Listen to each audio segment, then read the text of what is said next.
राम काज करने को तत्पर। काज कौन सा है हमारा? मेरा काज है सहयोग, मेरा कार्य है सहयोग। कुंडली का जागरण करना, लोगों को पार करना, उनके अंदर शांति लाना, प्रेम लाना, प्रेम की बातें करना, उनसे अपने सहयोग के बारे में सारे चक्र आदि का वर्णन करना, उनको जो चाहिए सो समझाना। अब जब ये कह दिया तो लेक्चरबाजी बहुत होती है। हमारे यहाँ तो कुछ लेक्चर, इतने लेक्चर देने लग गए थे कि मैंने कहा भैया अगर आपने इसको लेक्चर को बंद नहीं किया तो सहयोग ही खत्म हो जाएगा। लोगों ने कहा माँ 2-2 घंटे लेक्चर देते हैं, फिर आपका हम भाषण भी नहीं सुन पाते, आरती भी नहीं कर पाते, ऐसी घर जाना पड़ता। फिर उनका लेक्चर बंद करवाए। वो कहने लगे कि मैं जाता हूँ तो पता नहीं क्या हो जाता, मेरा मन करता मैं लेक्चर ही दे दूं, इसको कैसे ठीक है। मैं कहा भाई देखो मुंह में एक सुपारी रख लो। तो वो पूछते कितनी बड़ी रखो? जितना बड़ा मुंह से बड़े रखो। तो मैंने कहा जब आपको ये भी नहीं पता है कितनी बड़ी सुपारी रखो तो आप सहयोग पे बात क्या करते? इसकी भी तो आपके पास अकल नहीं। तो सहयोग पे बात करना लोगों को बहुत अच्छा, मतलब लेक्चर देना, जैसे एक प्लेटफॉर्म मिल गया है, बस माइक मिल गया, चले माइक पे बोलना, माइक तो छूटता नहीं फिर। एक बार माइक पकड़ लिया तो छूटता नहीं, ये भी एक नई बीमारी है। अब उसमें समझ ये लेना है कि काहे को लेक्चर देना, माँ के इतने लेक्चर हैं भाई यही सुनो। तो अब जब भी फंक्शन आप लोगों का यहाँ ये हो, उसमें आप मेरा एक चाहे तो वीडियो लगा दो, चाहे तो मेरा टेप सुना दो, उसके बाद उनको कागज पेंसिल दे दो कि भाई तुमको जो कुछ लिखना है लिखो, कोई प्रश्न हो बता दो, और उसके बाद में उनकी जागृति कर दो और उनसे कहना कि नेक्स्ट टाइम आपको जो कुछ प्रॉब्लम है लिखे लाइए। तो शुरू उनका जो प्रॉब्लम है, किसी की बीमारी है, किसी को तकलीफ है, कुछ है। अब ऐसे भी लोग हैं कि जो एक आदमी है, अब वो कलकत्ते भी आएगा किसी को ठीक करने, वो जाएगा, उसको जाना हो तो अब लोग बुला रहे हैं कि तुम वहां चलो ठीक करने के लिए रशिया में। एक ही आदमी हनुमान जी जैसे दौड़ता है, इधर से उधर, उधर से उधर, बस। सब लोग आप ठीक कर सकते हैं, सब लोग आप लोगों को ठीक कर सकते हैं, सब औरतें ठीक कर सकती हैं, आदमी ठीक कर सकते हैं, पर कोई हाथ ही नहीं डालता। लेक्चर देने से यह है कि सब लोग देखें कितने लोगों को बीमारी ठीक करते। पता नहीं क्या बात है कि एक ही आदमी अभी तक सारे हिंदुस्तान में है जो लोगों को ठीक कर सकता है। हालांकि लंदन में कम से कम 15-20 लोग हैं जो लोगों को ठीक करते हैं, फ्रांस में लोग हैं वो लोगों को ठीक करते हैं। तो ये ठीक करने का तरीका क्या है, ये सीख लेना चाहिए और बंधन लेकर के ठीक करना चाहिए लोगों को। उसके लिए अब आप क्या बाहर से बुलाएंगे लोगों को? और आप सहयोगी किस दिन के लिए? आप बैज लगा के घूमते हैं, आप ठीक भी नहीं कर सकते, फिर बैज उतार दो। अपने को भी नहीं ठीक कर सकते, अपनी भी बीमारी नहीं ठीक कर सकते, तो दूसरों को क्या ठीक करो? तो ये बात होनी चाहिए कि सबको ठीक करने का इल्लोधार जो है उसकी सबको शक्ति दे दी गई, उसको आप लोग सीख लें, उसको मास्टर करें। और अब बजाय इसके कि कलकत्ते कोई आए, कलकत्ते से लोग जाए दूसरों को ठीक करने, इसमें हिम्मत की जरा सी बात है, कुछ नहीं होने वाला तुमको। तुम न तो कोई बीमार हो सकते हो, न कुछ हो सकता है। जो लोग जितना सहयोग में कार्य करेंगे उतने गहरे उतरेंगे, क्योंकि जैसा पेड़ है वो जितना फैलेगा उतना ही गहरा उतरेगा। सहयोग में और इनका अवतरण में एक बड़ा भारी फर्क है कि पहले उन्होंने कोई सामाजिकता से अध्यात्म नहीं दिया था, ये शक्तियां किसी को दी नहीं थी, समाज के लिए मिली नहीं थी। एक आध आदमी को शक्तियां मिली थी, जैसे कि राजा जनक ने नचिकेता को आत्म साक्षात्कार दिया। लेकिन अब तो आप सबके पास ये शक्तियां प्राप्त है, बस इसको ऐसा बढ़ाइए कि आपको कोई भी चीज की जरूरत ही न रह जाए। आप अपनी तबीयत ठीक कर लीजिए, दूसरों की तबीयत ठीक कर लीजिए, आप सहयोग समझ लीजिए, सब कुछ आपके पास है। लेकिन अभी भी आपका चित्त तो पता नहीं कहाँ घूम रहा है, आप लोग पता नहीं किस चीज के पीछे में भाग रहे हैं कि अभी आपने इस चीज को पकड़ा ही नहीं। सहयोग में सबके लिए सिर्फ वरदान के सिवा कुछ है, आपको कोई चीज की भी कमी नहीं रह जाएगी। पर आप सहयोग के लिए कुछ करें तब तो ना, और नहीं करते तो भी वरदान मिलता है। जिसको देखते हो वो बिजनेस बढ़ गया, किसी की नौकरी बढ़ गई, किसी की ये हो गया, किसी की वो हो गया, सबको कुछ न कुछ चीज मिलती ही जा रही है। कोई भी उनको त्याग नहीं करना पड़ा। नहीं तो हम आपसे बताएं कि जब ये फ्रीडम का हुआ था कि देश को फ्री करना है, तो हम ही को लोगों ने कितना सताया था, बर्फ पे लिटाया, इलेक्ट्रिक के शॉक दिए, हमारे पिताजी जेल में गए कितनी बार, माँ जेल में गई, हम लोगों के घर बिक गए, हम लोग झोपड़ियों में रहने लग गए, मोटरें बिक गई, कितना सैक्रिफाइस किया। अरे वैसा तो कुछ करना ही नहीं आपको, पर सब लेना ही लेना नहीं होना चाहिए, देना भी होना चाहिए। पर एक दरवाजा खुला है तो दूसरा दरवाजा भी खोलना चाहिए। एक ही दरवाजा खोलने से नहीं होता। सब बताएंगे माँ मेरा ये भला हो गया, मेरा वो भला हो गया, तुमने किसका भला किया? इस चीज पर ध्यान देना चाहिए कि हमने कौन सा भला काम किया। पर नेतागिरी के लिए बहुत झगड़े हैं कि कौन नेता होगा, ये बड़े झगड़े। सब बना बनाया स्टेज है, आप नेता पे आपको जान लेना चाहिए कि ये सब माँ का खेल है। किस दिन आप नीचे गिर जाएंगे वहां से आपको पता होना चाहिए। खासकर औरतों को तो बिल्कुल ऐसे चक्कर में आना ही नहीं चाहिए, उनको फौरन ऊपर से नीचे गिरना पड़ेगा। और आदमियों को भी समझ लेना चाहिए कि इसमें नेता वेता कोई है नहीं, ये सब माँ ने बनाया हुआ खेल है। और इस चक्कर में आना ही नहीं। मैंने कह दिया अच्छा चलो लीडर्स आ जाए, काय के लीडर्स और काय करके, सब एक खेल बनाया माँ ने। इसमें लीडर्स वीडर्स कोई नहीं है, सिर्फ यह है कि देखा जा रहा है कि आप कितना तौल सकते हो। अगर आपके अहंकार चढ़ गया तो गए आप, तो फौरन दिखाई देगा। सहयोग में कोई चीज छिपती नहीं, सब चीज सामने आ जाती। मैं कुछ कहूं या ना कहूं, वो अपने आप मुंह पे ताला लगा के उतर आते अपने आप। हम लीडर है, देखा क्या कल मुंह में ताला लगा लिया, भाई क्यों? पहले हमने ये खराब काम कर। तो लीडर पे और जिम्मेदारी आ जाती है कि हम और अच्छे और नम्र और मीठे और प्यारे बन जाए, और सबको मिला के सबकी पूछ करके सबके से चले। अब ये सब चीजें आज रामचंद्र जी के विशेष दिवस पर हमें मानना चाहिए कि उन्होंने जो कुछ भी जीवन में करके दिखाया, उसका कुछ भी अंश हम करके दिखाया तो माँ के जीवन को भी चार चांद लग जाएंगे। उन्होंने इतने दिन वनवास किया, वनवास में रहे, जंगलों में बगैर कुछ पहने हुए घूमे फिरे, कितनी मेहनत करी, और सिर्फ अपने पिता की आज्ञा मानने के लिए उन्होंने कार्य किया। अब मेरी आज्ञा मानने के लिए आप लोग सिर्फ कोई वनवास जाने की जरूरत नहीं, आपको नंगे पैर घूमने की जरूरत नहीं, भूखे रहने की जरूरत नहीं, कुछ नहीं करने की जरूरत, सब व्यवस्था है। लेकिन सहयोग में आपको लोगों को ठीक करना आना चाहिए, लोगों की बीमारियां ठीक करनी आनी चाहिए, और आपको सहयोग के बारे में सब कुछ मालूम होना चाहिए। और सबसे बड़ी जाननी चाहिए चीज कि सहयोग ये प्रेम है, ये प्रेम की शक्ति जो कार्य कराती और कोई नहीं, और उसी से सब लोगों का भला हो सकता है। ये कोई एक आदमी के लिए नहीं है, एक विशेष लोगों के लिए नहीं है, ये कोई एक देश के लिए नहीं है, ये है सारे विश्व के लिए। तो एक ये भी देखना चाहिए कि हमारा चित्त कैसा है, कहाँ जाता है, बार बार करके हमारा चित्त जाता है, उसको चित्त को निरोध करना चाहिए, रोकना चाहिए, उसमें आत्मा की शक्ति पूरी तरह से भरनी चाहिए, और मनुष्य को एकाग्र होकर के हर कार्य को करना चाहिए।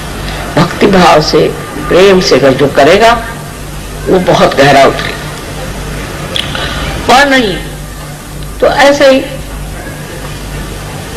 कचरा बहुत होता है, और कचरे का जो अंत होता है वो भी आप जानते हैं। तो आपको अगर कचरा बनना है और आप अपने को बहुत विशेष समझ रहे हैं कि हम बड़े अच्छे हैं, हम तो ये कर लेते वो कर लेते, तो पहली चीज है कि नम्रता रखो, मेरे प्रति नहीं सबके प्रति नम्रता से बात करो और प्रेम से बात करो। देखना यही जो मनुष्य आज एक मानव है, बेकार चीज है, वही सहयोग में आते साथ कमल जैसे खिल जाता है और उसका सुगंध चारों ओर फैलता है। लोग मुझे आके फौरन बता देते माँ ये आदमी है ना कमाल का, ये बस ऐसे आदमी। ऐसे ही आप लोग सब काम करें तो मर्यादा पुरुषोत्तम के लिए जैसे लोग कहते कि कमाल के, ऐसे आपके लिए भी कहेंगे। सबसे बड़ी चीज है कि मेरे लिए तो आप ही राम का मंदिर है और आप ही इस मंदिर को अपने अंदर बनाए और उसकी पूजा हो और उसको संभाले, उसको देखें और अपने आत्मसम्मान के साथ रहें, अपने आत्म साक्षात्कार का पूरा फायदा भी उठा रहे हैं और उसी के साथ उसकी पूरी इज्जत और उसके प्रति भक्ति होनी चाहिए कि अब हम आत्म साक्षात्कारी, हम ऐसे कैसे कर सकते, हम योगी हैं, हम नहीं कर सकते, हमसे नहीं हो सकता, ये गलत काम। और आप देखिए कि एकदम आशीर्वाद उसी के साथ आ जाए, एकदम उसी वक्त। ये तो रोकड़ा देवी नाम रखा है लोगों ने मेरा, कि वहां हमने बस तय कर लिया और फौरन उसका आ गया। इतना इसका परिणाम, इसका लाभ सबको हो रहा है। सिर्फ उस लाभ के अनुसार आप भी दुनिया को लाभ दें, जैसे कि श्री राम ने अपनी सारी शक्तियां इसमें लगा दी कि जन का हित हो, संसार में एक आदर्श पुरुष की एक मूर्ति बन जाए जिसको लोग देखें। जिस वक्त ये हमारे अंदर घटित हो जाएगा, आपको आश्चर्य होगा कि आप सब के सब कहां से कहां पहुंच जाएंगे। आपके अंदर कोई बीमारियां नहीं रहनी चाहिए, सब बीमारियां चली जानी चाहिए। उसको साफ कर दीजिए, जो आपकी आदतें हैं उसको आप बदल दीजिए, जो जरूरत है वो खाइए, जो जरूरत है उतना बोलिए, सबको आप देख ले रहे हैं। और इसके लिए अपने अंदर आप मनस, जिसको कहते हैं कि इंट्रोस्पेक्शन, अपने और देखना, अपने और देखना, अंतर निरीक्षण, जिसको कि देखते रहना, क्या करा मैं, कि ये क्यों करा, मैं वो क्यों करा, मुझे क्या करने की जरूरत है, इसकी कोई जरूरत नहीं, मैं सच हूं, मैं ऐसे क्यों करा, मेरा ये कहां जा रहा दिमाग, रुक जाओ। पूरी समय इस तरह करने से ही आप ध्यान में हो जाएंगे और स्वयं आपकी कुंडलिनी इससे बहुत संतुष्ट होकर और आपको ऐसा आनंद प्रदान करे कि आप कहेंगे माँ ये क्या मिल गया। लेकिन जब आप इसमें फिसल पड़िएगा फिर आप जानिएगा ये चीज क्या है। बस इसमें फिसल पड़ना है, तभी तक की थोड़ी बहुत मेहनत है। आज मैंने कहा था कि रामचंद्र जी का तो 12 बजे जन्म हुआ था, तो आराम से ही पूजा होने दो और ठीक हो रहा है। तो इसमें रामचंद्र जी की पूजा में तो कोई खास काम नहीं है और बहुत लंबी चौड़ी पूजा भी नहीं है, लेकिन इसमें समझने की जरूर बात है, क्योंकि वो मनुष्य स्वरूप थे और मनुष्य स्वरूप जो है वो अपने अंदर जो मनुष्यता है, जिससे हम चीज को समझते हैं, इससे हमारे बुद्धि में, हमारे जिज्ञासा में और हमारे विचारों में परिवर्तन आ जाए, वो चीज श्री राम है।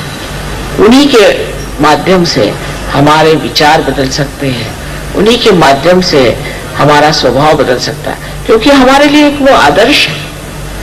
उनके आदर्श तक पहुंचने के बाद ही दूसरे आप आदर्शों तक पहुंच सकते हैं, क्योंकि वो मनुष्य का आदर्श है। कितनी बड़ी चीज है कि परमात्मा मनुष्य बनकर इस संसार में आए कि इनके लिए हम आदर्श बन जाए और सब विपत्तियां उठाई, सब आफतें उठाई, दिखाने के लिए कि कोई सी भी विपत्ति और आफत आती है, मनुष्य को अपना धर्म नहीं छोड़ना चाहिए। जो चीज श्री गणेश की है उसमें सबसे पहली चीज है कि मनुष्य को अपना चित्त स्वच्छ कर लेना चाहिए। चित्त स्वच्छ करने का तरीका, ये चित्त कहाँ है आपका? चित्त अगर परमात्मा में है तो शुद्ध है ही आप, क्योंकि चैतन्य आप में बह रहा है।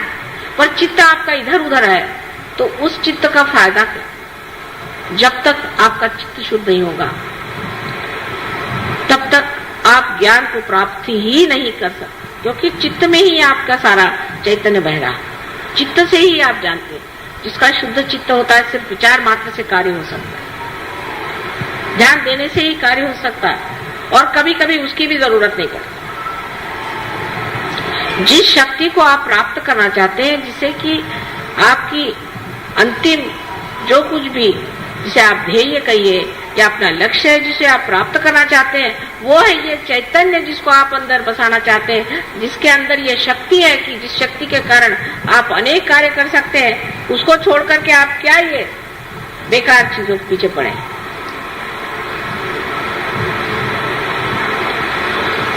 चित्त सारा इसमें रहेगा कि सहयोग में आने से हम कितने रुपए पैसे कमा सकते हैं, नहीं तो क्या क्या चीज मार सकते हैं। उससे जरा ऊंचे उठे तो इस पे चित्त रहेगा कि हम किस तरह से अपनी बीमारी ठीक कर लें। उसके बाद और चित्त उठा तो ज्यादा से ज्यादा ये कि माँ के दर्शन होने चाहिए। अब हर जगह से, कभी औरंगाबाद से तो कभी आपके संगमनेर से तो कहीं से लोग बस आ जमते, दिल्ली से कलकत्ते से जम गए। हम जान करके मुद्दामू, मराठी में शब्द है इसका, कोई और वो नहीं है, पर्याय नहीं, मुद्दामू जान करके हम आए। क्यों आए भाई? मेरे पास टाइम नहीं है, क्या मुद्दामू ना आए कि सबसे लड़ाई करने का, कि माँ के दर्शन, हम दर्शन करें। दर्शन तो तुम्हारे हृदय में ही हो सकते हैं। अरे तुमको इतनी शक्ति दे दी, उसके ही दर्शन करो, वो बहुत है। हम तो शक्ति ही है ना, हमें निराकार में तुमने प्राप्त नहीं किया है, इसलिए दर्शन चाहिए। कि बैठ करके घंटों इधर की बात उधर की बात समय बर्बाद करना क्या जरूरत है? शक्ति स्वरूप होने में आप स्वयं शक्ति हो सकते हैं, लेकिन ये रुकावटें कब जाएंगी और कब हम समझेंगे कि हम स्वयं वो शक्ति स्वरूप हो सकते हैं और हमारे अंदर इतनी शक्तियां हैं, उसके अंदर हमें रममाण होना चाहिए, जिसके कारण कुछ भी न करते हुए सारा काम हो जाए। लेकिन ये विचार दिमाग में नहीं आ सकता आसानी से। अज्ञान ही नहीं है, सिर्फ अज्ञान हो तो मैं कहूँ ठीक है, सिर्फ अज्ञान ही, अज्ञान ही नहीं है, लालच जो जकड़े हुए हमें, और दूसरी ममता, माया, ये मेरा लड़का, ये मेरा बेटा, ये मेरी बेटी। और जिस वक्त आप इसे सोचते हैं तब ये सोचना चाहिए कि हम माँ के भी तो बेटे हैं, उनकी भी तो बेटी हैं, और उनके ही हम आप बेटे हैं। सजो के में आने के बाद आपका जीवन बदल गया, आप दूसरे खानदान में चले गए, आपका घर बदल गया, आपका गोत्र बदल गया, आपकी जाति बदल गई, आपका धर्म बदल गया, आप पूरी तरह से बदल करके एक नए हो गए, नए मानव हो गए हैं। वो क्यों? क्योंकि आपकी माँ जो है उसने आपको जागृति दी, तो आप सब पूरी तरह से बदल गए।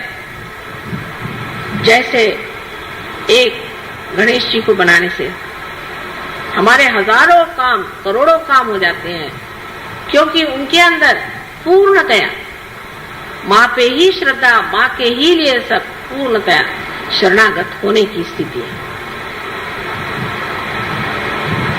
सो जब तक वो शुद्धता हमारे हृदय में नहीं आएगी, जब तक हमारे मन में हम उस शुद्धता को प्राप्त नहीं करेंगे, तब तक वो शरणागति आएगी नहीं। ये तो ऐसा ही है कि जब तक आप गंगा पर नहीं जाएंगे और उसमें गगरी नहीं डुबाएंगे, और गगरी के अंदर अगर जगह नहीं होगी तो उसमें पानी कैसे आएगा? ये सीधा हिसाब। सो जरूरी है कि हम अपने चित्त को शुद्ध करें, और चित्त को शुद्ध करके वो शुद्ध चित्त ही हम अपने माँ को दे सकते हैं। अशुद्ध चीज से तो हमें तकलीफ ही होती रहती है, और जब शुद्ध चित्त होता है तो आपको आश्चर्य होता है कि आप स्वयं ही एक पुष्प की तरह महकते रहते हैं।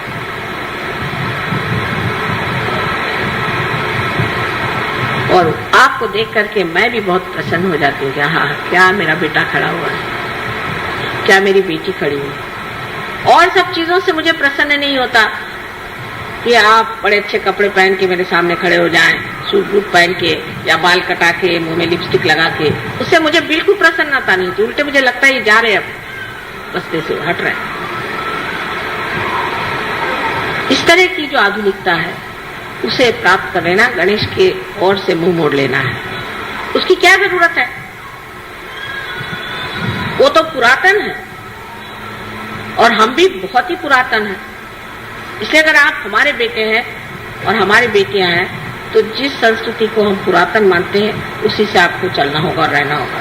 और इसका नजारा बहुत खराब दिखाई देता है बाहर। लोग बात हमसे खुद कहते हैं, जो फॉरेन के लोग हैं, जिनको कि उनके समाज ही में अत्यावश्यक है, वो तक कहते हैं कि माँ तुम परमिशन दे दो तो हम लोग सब साड़ियां पहन के घूमेंगे, कुर्ते पैजामे में पहन के घूमेंगे। लेकिन हमारे यहाँ उल्टा है। तो जो गणेश की संस्कृति है, कि इस संस्कृति की अंतरतम जो स्थायी भाव है वो है सौंदर्य। अब आप देखिए, ऐसे तो वो बहुत मोटे हैं, उनके तोंद इतने बड़े हैं, महाकाय हैं, गणेश इतने मोटे दिखाई देते हैं, लेकिन उनका सौंदर्य क्या है? किस चीज का आकर्षण है? लोकमान्य तिलक ने क्यों गणेश जी की मूर्ति को कितना, ऐसे तो महाराष्ट्र में विट्ठल विट्ठल ही लोग करते रहते सुबह से शाम तक, वहां से विट्ठल भी उठ गए। यहाँ तो विट्ठली की बीमारी है सबको, तंबाकू खाकर। लेकिन क्यों लोकमान्य तिलक ने श्री गणेश को ही चुना, और क्यों वही सारे सृष्टि की जितनी भी सुंदरता है उसे बनाते हैं? उनका कौन सा स्थायी भाव है जिसके बगैर श्री राम, श्री कृष्ण, ईसा मसीह या बुद्ध या कोई भी नहीं सौंदर्य में उतर सकते थे? वो कौन सा उनके अंदर भाव था? उनके अंदर वही बाल्य स्वभाव, एक बालक का स्वभाव, इसमें अबोधिता, इनोसेंस पूरा इनोसेंस इसके अंदर भरा होता है। यही चीज जो है सबसे मोहक और सुंदर होती है, न कि आपकी चालाकी और आपका बनना ठनना। ये कोई मोहकता, ये तो 2 क्षण की बात है। एक मुंह पे लोग अच्छा बोलेंगे, पीठ पीछे बुरा कहेंगे। लेकिन जो अबोधिता श्री गणेश की है, वही सारे सौंदर्य की सृष्टि सारे संसार में कर।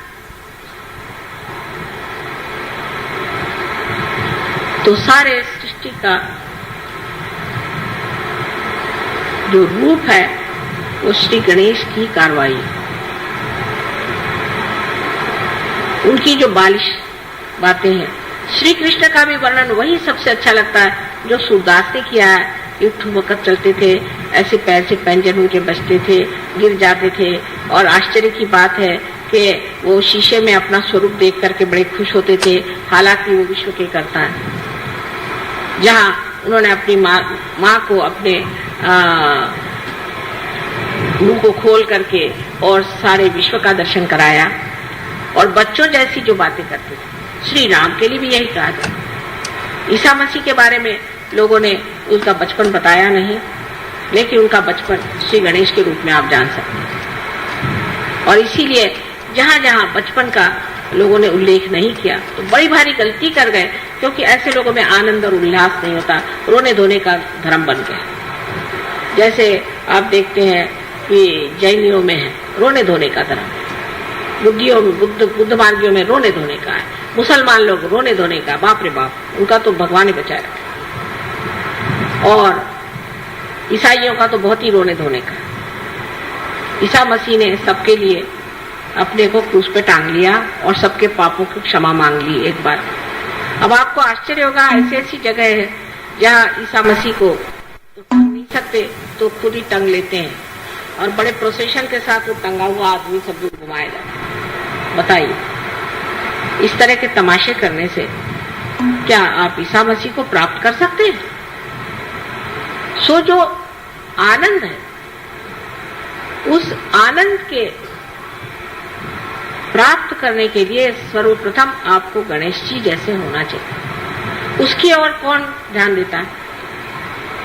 आज पूजा के बाद भी क्या आप सोचेगा कि माँ ने हमसे बताया कि हमें गणेश जी जैसे अबोध होना चाहिए। चलो कोई आपको ठग भी ले, हमें भी बहुत लोग कहते हैं कि माँ बहुत सीधी है, आप बहुत भोली हैं, आपको लोग ठग लेते। मुझे ठगने वाला अभी तक पैदा नहीं हुआ, लेकिन मैं जानू तो कि तुम कैसे ठग हो, नहीं तो मैं जानूंगी कैसे कि ठगी क्या होती है, क्योंकि मुझे तो मालूम ही नहीं ठगी चीज क्या होती है। जब ये मुझे ठगते हैं तब मुझे पता रहता कि ये ठग है और ये ठगी होती है। फिर उधर चित्त देने से वो ठग भी खत्म हो जाता है और ठगी भी खत्म हो जाती है।